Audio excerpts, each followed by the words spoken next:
पाठ 1 वीर तुम बढ़े चलो। पाठ प्रस्थान। बच्चों में ऊर्जा भरी होती है। ये रचनात्मक होते हैं।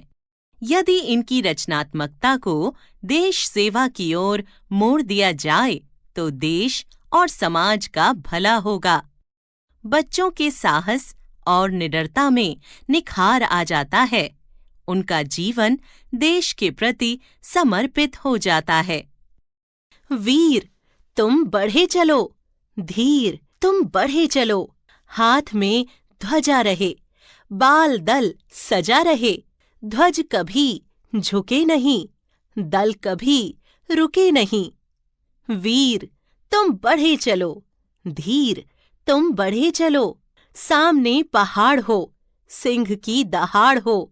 तुम निडर हटो नहीं, तुम निडर डटो वहीं। वीर तुम बढ़े चलो। धीर तुम बढ़े चलो। मेघ गरजते रहें, मेघ बरसते रहें।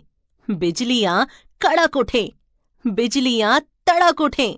वीर तुम बढ़े चलो। धीर तुम बढ़े चलो। प्रातः हो कि रात हो, संग हो न साथ हो। सूर्य से बढ़े चलो, चंद्र से बढ़े चलो। वीर तुम बढ़े चलो। धीर तुम बढ़े चलो। द्वारिका प्रसाद माहेश्वरी। हमने सीखा देश प्रेम, देश सेवा, निडरता, साहस, संकल्प,